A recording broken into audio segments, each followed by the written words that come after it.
we're all using ChatGPT to say, which company should I be using and what's the most cost effective? What are those questions that people are typing in so that I can make sure that my answers are popping up first? You use a term when it comes to education, the curse of assumed knowledge. What do you mean when you talk about that? I think it's easy for us to get lost in our own expertise. And today on the podcast, we'll be speaking to Owen Wible. Owen is Senior Director of Operations with Cornerstone Caregiving, and he has an interesting and very important perspective on what it is to deliver a digital experience that is really impactful to the kind of people that he and his organization are speaking to. Owen really leads in by talking about the importance of recognizing that everyone has a story, and that when you frame that story, it creates a context that can have a powerful impact on the kind of digital customer experience you deliver. Then we talk about the importance of taking feedback into account, of creating a feedback loop that constantly allows you to grow and change and iterate your digital customer experience so that it becomes more and more effective to the customer. And then we'll also talk to Owen about the importance of making sure that you're setting realistic expectations, that your content, the information that you're sharing, sets the proper tone so that operationally your organization is able to properly deliver. We're very happy and excited to be talking to Owen today. Let's get started.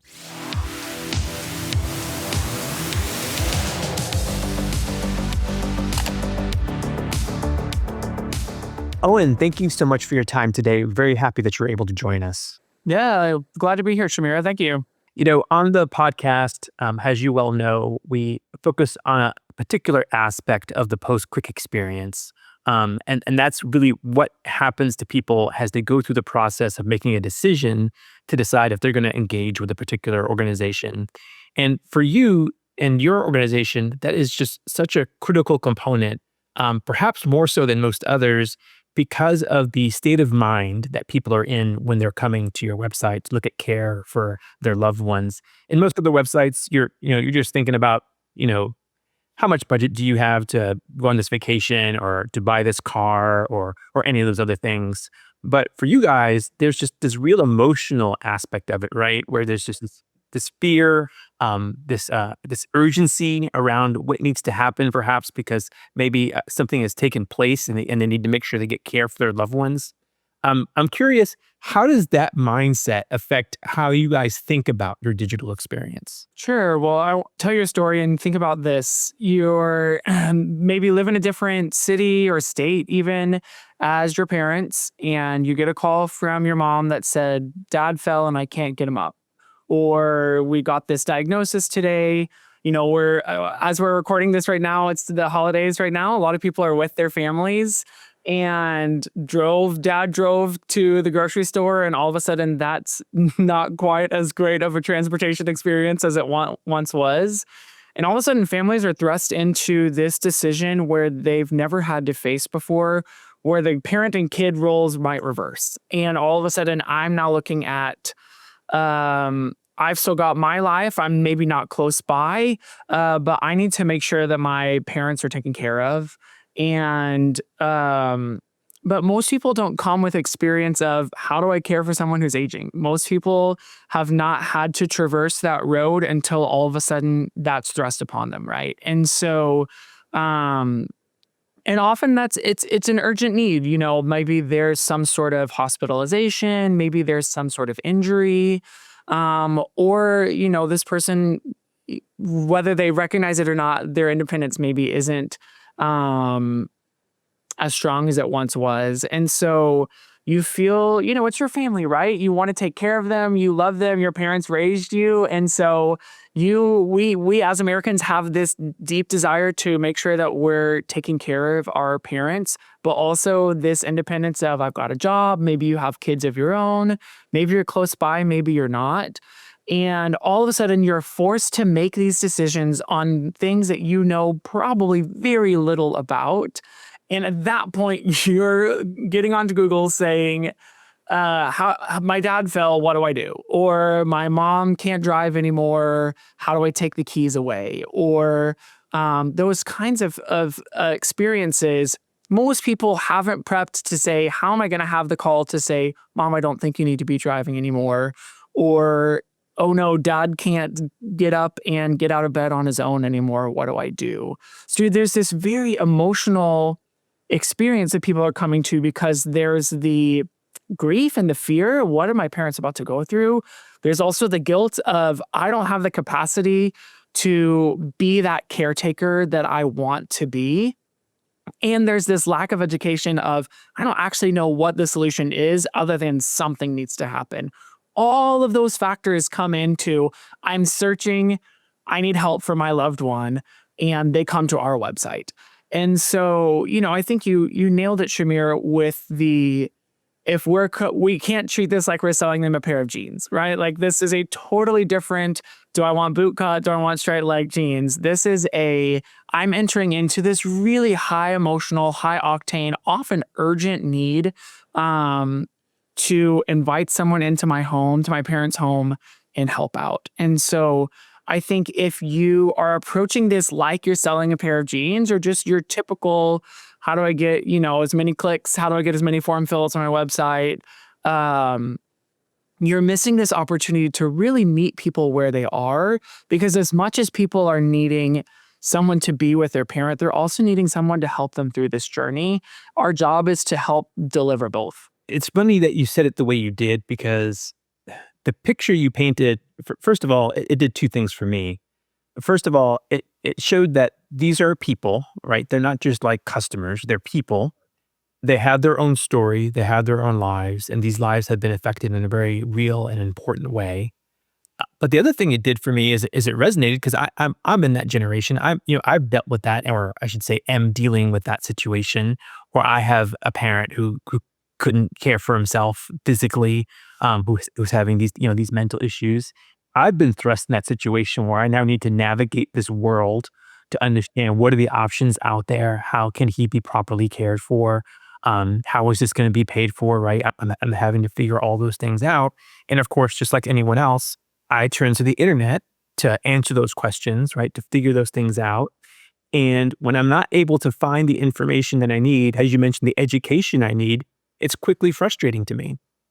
Because there's an urgency to the situation, right? This is time sensitive, as you mentioned, and I need to get educated quickly and effectively in order to take the action, make a choice, and then ultimately have an impact on my loved one's life. So the fact that you kind of framed it like that really helps us as listeners to understand how important what you do is.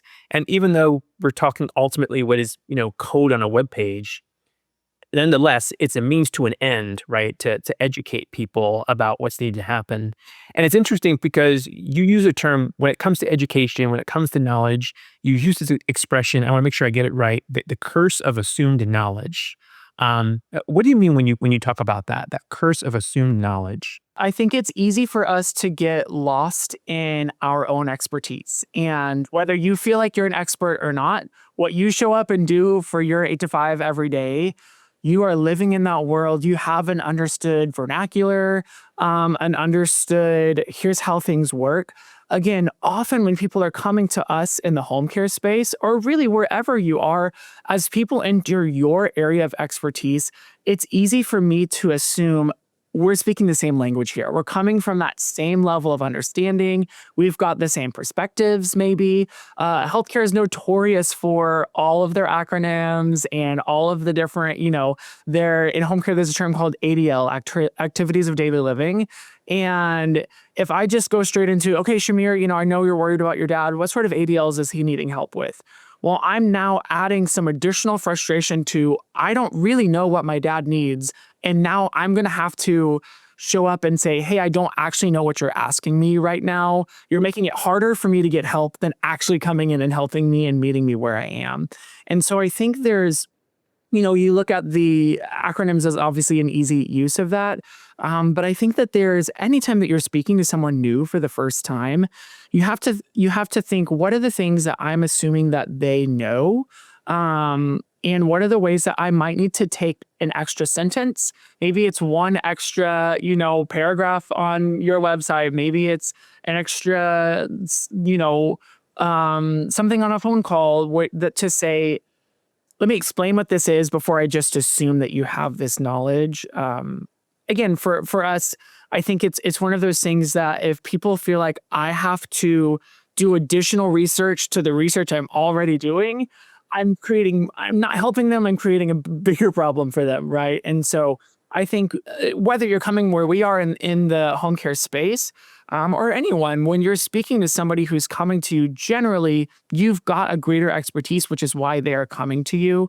Our job in the marketing space is to be able to say, how can I make this as easy for you to understand as possible? And I think even going back to that first point, Shamir, um, understanding what are those felt needs that they're coming with, and how am I, without even asking, how am I starting to educate toward those? And so I think that's our job, is continuing to understand our market, understand who are the people we're talking to, what are those challenges that they're facing on a day-to-day basis, and how am I starting to meet those? And then I think, again, with the assumed knowledge, it's also easy to just assume, well, everybody's asking this question, when we could just, with a single question, with a single, able to put a sentence on your website or add an additional something on your ad that you're running, um, it helps level the playing field and know that we're all working off that same information. So I wonder, as you guys go through that process and you do such a superb job of really understanding the feelings of the people who are coming to the site, who are interacting with your brand, however they end up doing that. Obviously, you want to be compassionate, you want to be understanding, you want to be patient.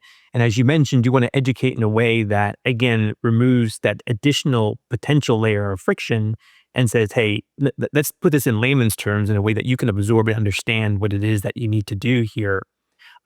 How do you kind of activate that, right? So how do you actually roll that into your copy, into your website experience, into your communications, or even other elements of communication that you might have non-digital that you have with the people who are using your services? I've had two thoughts toward that, Shamir. I think first is ask. Once you get the client, once you get the customer, once you get the sale, always go back and ask, hey, was there something we could have clarified better? That feedback loop helps you continue to learn, refine the copy that you have, refine your talk track, and really make sure that you've got a good feedback loop going. So I think it never hurts to just have the conversation once you close and say, what could we have done to make this easier? What things did you not understand early on? Or, in a service business like us, where they stay with us for a prolonged amount of time, you get the opportunity to come back at 90 days, come back at a year, and ask those kinds of questions. Now that you know, what do you wish that you had heard about earlier on in the process? So I think that building a feedback mechanism for your organization is imperative as marketers, to make sure that we're really understanding what is it that our customers want to know, need to know, and don't currently know. So I think that's the first thing. And then the second thing is, I'm a firm believer of getting a second or third set of eyes, that somebody that fits into your target demographic, that doesn't sit in your industry. And so for me, my spouse is someone that will look at things for me, and I'll say, hey, can you read this? Does this make sense to you? She's not in the healthcare space. She's an accountant, and she is looking through the lens of that. And so I know there are a handful of people. Truthfully, I use my mom sometimes. I'll sit to the tour, my siblings. Have somebody that is outside of your industry to just get a set of eyes on your copy or your video or your design or the ad that you're wanting to run, and just say, what are you hearing me say? What questions do you have when you read this? Because again, we can get so inside our own product, we can get so inside our own vertical or our own vernacular, that it's easy for us to forget there are people who aren't thinking about this every single day of their life. No, that's great to hear. One of the things that I'm a big, big proponent of is obviously, we want to use data and we want to kind of understand kind of the what of what people are doing, but also understanding the why, also kind of understanding the emotional aspect of it is super important. So I'm a big proponent of that level of feedback and research from people, right? Actually hearing what it is they're saying, what it is they're thinking, what you did well, what you didn't do well, and using that to really kind of iterate and say, great, now how do we just do this better? How do we, to your point, how do we improve the content in the site? How do we position it better? Maybe how do we push out more information, maybe via digital communications, and or maybe kind of seed the pathway of this journey as they're trying to make this decision with information, so that we're not overwhelming, not breaking it up into pieces, right? There are all these things that can come, but they're not going to come just from sitting there and looking at analytics. right? You need to kind of get inside the customer and have that feedback loop. And I'm so happy you mentioned that because that's such a critical and important component of what you're doing. Now, you're interesting in your particular role, Owen, because you sit at this bridge between not just marketing, but also operations. And I want to speak about that for a second because it's unique in the sense that oftentimes, probably too often in our society, marketing will make promises that operations can't deliver. Uh, right? And a lot of times it's a lack of communication, it's a lack of understanding, right, of what exactly is happening on the product or service side of the business. And marketing is not doing a good job of getting that understanding and therefore translating that and communicating that in a clear and accurate and truthful way. And again, when that happens with a pair of jeans, that's one thing, and it's annoying and it's frustrating. But then you take the jeans back and you return them, or whatever the case is. When it happens to the with the care of a loved one, that is obviously a significantly bigger thing. It's not something you can take back. The impact has happened, right? So sitting at that bridge between marketing and operations, how do you feel like that's brought value to the kind of experience that you're able to deliver, both in terms of what you're communicating and then actually what you're doing for those who end up using the services? Yeah, I mean, I get it's such a unique seat getting to kind of see both sides of that and inform either side. James Clear has a quote that I'm going to absolutely butcher right now, but the gist of it is you don't rise to the level of your goals, you fall to the levels of your systems. And I think that that is something that is so important as we build holistic organizations is that if I'm sitting here and I've got my marketing hat on and I'm the guy who's running the ads or I'm the copywriter or I'm the person who's, making my whatever it is, right? On the marketing side of things, it's easy to get so siloed into this is my role, this is what I'm thinking about, what's the layout of this and what's my call to action and all of that kind of stuff that if you're not, again, it goes back to that feedback loop of if you're not listening to are we delivering on these things? Are these actually the things when clients get into homes that they're really needing and experiencing? Um, if you haven't built a system where you're hearing back from your actual operators and the people who are on the front line, the people who are for us providing the care, the people who, whatever it is that are actually really engaging with your clientele, then you're working in a vacuum and you're kind of saying, well, here's, the analytics dashboard says this. But it's really, you could find, okay, we're selling this, but then downline, actually, this is the result that's really happening. And so I think, there's kind of two sides of it, Shamir. There's the, can we actually operationalize the promise that we're giving? And I think that's one piece to making sure that our copy isn't we're not selling a bill of goods, right? We're selling something that we can say, if we say we have the ability to start right away, then let's start right away. Let's not say we can start in 1 hour if we can't guarantee 1 hour. Let's say, hey, right away, that communicates the same thing of you have an urgency, we can meet that urgency. But I'm not going to say we can be there in 1 hour because what happens if it's an hour and a half? All of a sudden that right away language that still says, yes, we can help meet you in your urgency. We made a promise of 1 hour that we can't deliver on. And so I think that's where going back and forth on that languaging piece of things and having that feedback is just really, it's important to make sure that you're working on that together, right? And you're able to hear from that person who's actually providing it, actually meeting with the client and coming back and giving that feedback. And then again, I think making sure that you've got what are the systems for us to collect this information. And building that in routinely. Maybe that's a form that people fill out. There's a survey that your customer takes. Maybe that's a once a month meeting that your marketing team and your operations team are having together. And this is the opportunity for operations to voice, hey, here are some things that we're seeing.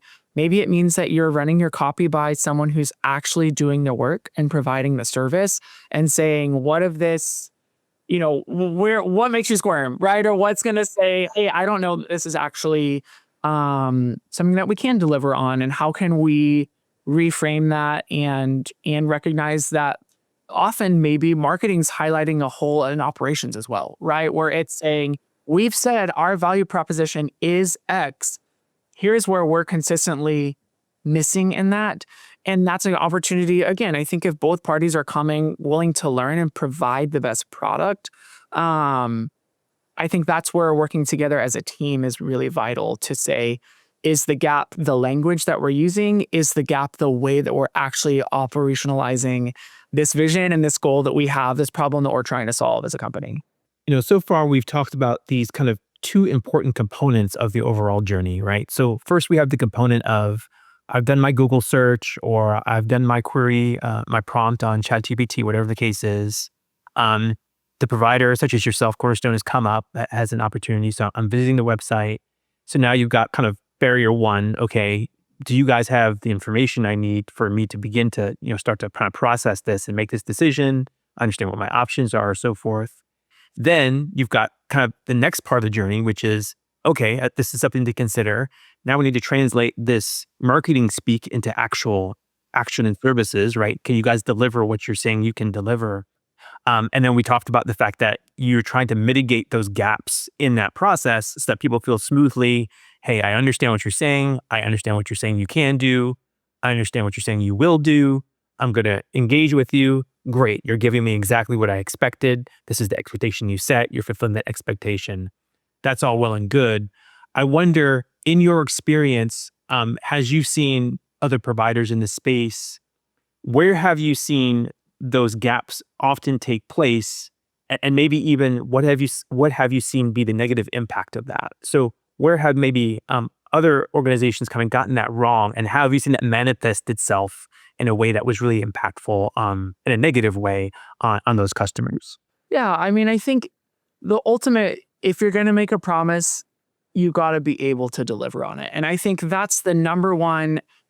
People are going to come back or they're going to refer to you. In our case, if you can deliver on what you promise that you can deliver on. And so I think um, where we have to take an honest look in the mirror, and I'll speak for myself and I think any of us who are listening to this, is to be able to say, can I and am I consistently actually delivering on the value proposition I'm selling? And I think that is sometimes really hard to do, right? It's easy to, so many people get um into business or into marketing because they get excited. They've got an idea that they're passionate about, right? I am so passionate about, for us, it's home care, right? We believe that every senior deserves the choice in where and how they age. And that is, for us, that's what drives us every single day. We think that seniors have a choice in that. For someone else, it might be the jeans, that we were selling earlier in the call. It might be something else. And we can easily get so caught up in the ideal of every person deserves this that we feel, because I believe this so strong, it also means I'm executing on this so strong. And those are two totally different things, right? And so I think the easiest way you can break trust with a client is to say, we're going to do this and then not do it, or to not do it at the level that you promised.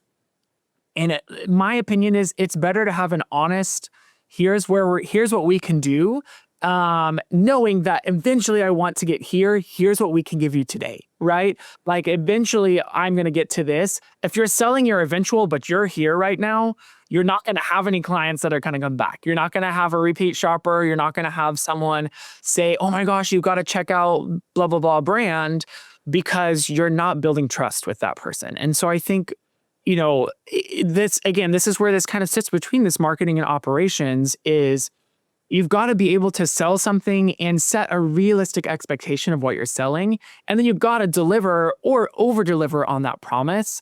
And it's better to not promise the moon if you can't get to the moon. It's better to say, let me give you a great experience in this and nail that, and then be able to build from there. As we were talking about earlier, I live here in Florida, and there's a lot of construction around here. A lot of people, are moving to the area.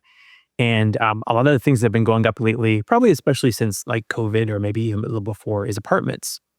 And it seems like every apartment building they build around here, they're all luxury apartments. And I know they're not all luxury apartments, but they all brand themselves as luxury apartments, right? To the point where the term, like, I don't, I don't think it means what you think it means. You know what I mean? This is natural, whatever naturally it is. Right, exactly, right? And so now to your point, right, you're setting this expectation of this thing, and it's just like, well, that's not what that is. And because of that, you're kind of like you're tarnishing the thing like just across the board, right? And you're making it meaningless. Obviously where you live is important. Not nearly as important here as actually, having someone be cared for. So I'm curious, as you guys think about your process, has Cornerstone thinks about the different things that you need to do to make sure that you are clearly communicating and clearly delivering. Are there specific aspects that you just come to understand that are super important? That's like, look, if we're not going to be clear anywhere else, like we've got to be clear here, here, and here. Are there items that really stand out that are kind of like pillars of, look, these are the places that we've got to nail first and foremost, and then we kind of layer on top of that. I mean, I think the first thing is cost, right? Like if we're going to try to hide how much it costs, all of a sudden they get in and are like, wait a second, I didn't know that, right? We're in the service industry, which is different again than buying a pair of jeans and it says this is $49.99 and you check out and that's what it is. In the service industry, there's a lot of factors that can go into what that cost is. I think people sometimes are scared to say a price because they're maybe scared to scare people. They're afraid to scare people off. And I think that that's something that you've got to be upfront about with people because that's going to be something that if they feel they were suckered in or they were misled or they were undersold what that's actually going to be, you're going to have someone who's really disgruntled, really upset. Again, the worst case scenario is they leave services, or best case is they just, say, hey, I can't do this anymore. But worst is that they're telling their friends, they're leaving a review. They're all of a sudden you've got this downline effect because I was kind of too scared, to be honest, about it. Most people, no one's going to be like, oh, awesome, this is going to cost, it'd be awesome if everything is free, right? But I think being able to say truthfully, this is what it's going to be, and here's why it's going to be that. And let's work together on how to help you afford that. People are much more willing to hear the truth in that. For me, I think another thing that's non-negotiable for us is if we say we're going to be in the home, we need to be in the home. For us, people are choosing to bring us into their living room. Many people need us around the clock. And so if we say we're going to be there 24/7, then we better be there 24/7. And so, again, that goes back to operations and how are we staffed and ready to go and able to support our promise to say we can be there. And so I think that's something that's really important. It doesn't mean that we're going to get that caregiver and client pairing perfect the first time. And so that's an honest conversation that we'll have. Hey, we want to find that perfect match for you, the perfect client and the perfect caregiver. And that might take a little bit of time. I want to be upfront about that to say we want to find that perfect match rather than get a month in. They're saying, oh, I don't love Owen. He's not my best fit. He talks way too much. He's way too chatty for me. I'd rather have someone who's quieter. If I had known that, if we had set that expectation up at the front, hey, let's work together to find that. Again, I'm going to lose a client because I'm not having those like, hey, let's work together on those sides of things. So I think, it's very important in that sales process to have some upfront conversations, particularly in the service industry like we are, to say, here's some areas that we're going to work together. Here's how this could maybe go take a left turn here or a right turn there. And how are we going to navigate those together when they do? Because that doesn't mean that you need to cease services. We can work together on those things. So I think honesty and being upfront is important. And I think people would be surprised at how few people they lose in the sales cycle, if you're honest. I think there's a big fear of if I reveal this, then I'm not going to be able to close the deal. If I'm upfront about this, then this person's going to be, they're not going to buy, right? They're not going to click. They're not going to whatever it is. That if we can say, yes, it is, and here's why, and this is why it's a value to you, and here's how it's solving the problem that I know you came to me for, you'd be surprised at how people are able to understand it when you give them the why behind it. that human touch in what you do is obviously super important. It's just mission critical to what's happening on your organization, and it has to be considering what's taking place. We're talking about people's lives, like quite literally people's lives here and their care.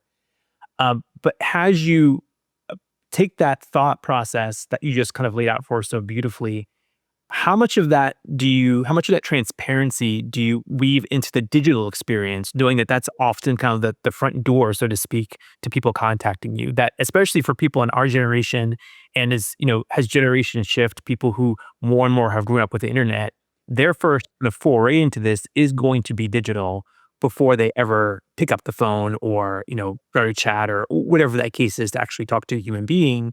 They're going to start with the digital.